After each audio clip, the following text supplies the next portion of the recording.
ஒரு மனுஷன் எப்படி வேணாலும் பிறக்கலாம். ஊனமா பிறக்கலாம், குருடனா பிறக்கலாம், செவிடனா பிறக்கலாம், அறகுறையா பிறக்கலாம், எப்படியோ பிறக்கலாம். ஆனா அவன் பிறந்த வாழ்க்கையில, உலக வாழ்க்கையில வாழ்றான் பார்த்தீங்களா, நல்லவனா வாழ்றானா கெட்டவனா வாழ்றதான் முக்கியம். ஆமே, வாழ்ற வாழ்க்கைக்கு பிறகு இந்த நீதிமானா வாழ்றானா கெட்டவனா வாழ்றானா என்பதுதான் முக்கியம். அவன் மறிக்கிறான், நல்லவனா மறிக்கிறானா கெட்டவனா மறிக்கிறான் என்பதுதான் முக்கியம்.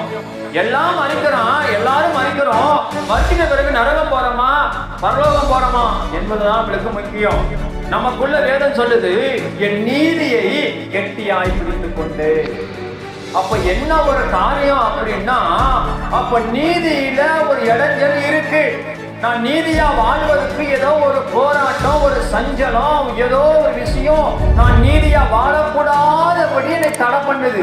ஆனா அவர் சொல்றாரு, என் நீதிக்கு ஒரு இடைஞ்சல் இருக்கு, ஒரு போராட்டம் இருக்கு. அதனால நான் என்ன செய்கிறேன், என் நீதியை கெட்டியாய் பிடித்துக் கொண்டேன். ஆமென். எந்தவித பாவத்துக்கும் என்னை இடம் கொடுக்காம, எந்த தீமைக்கும் என்னை இடம் கொடுக்காம, நான் நீதியாய் வாழும்படி அந்த நீதியை கட்டியாய் பிடித்துக் கொண்டு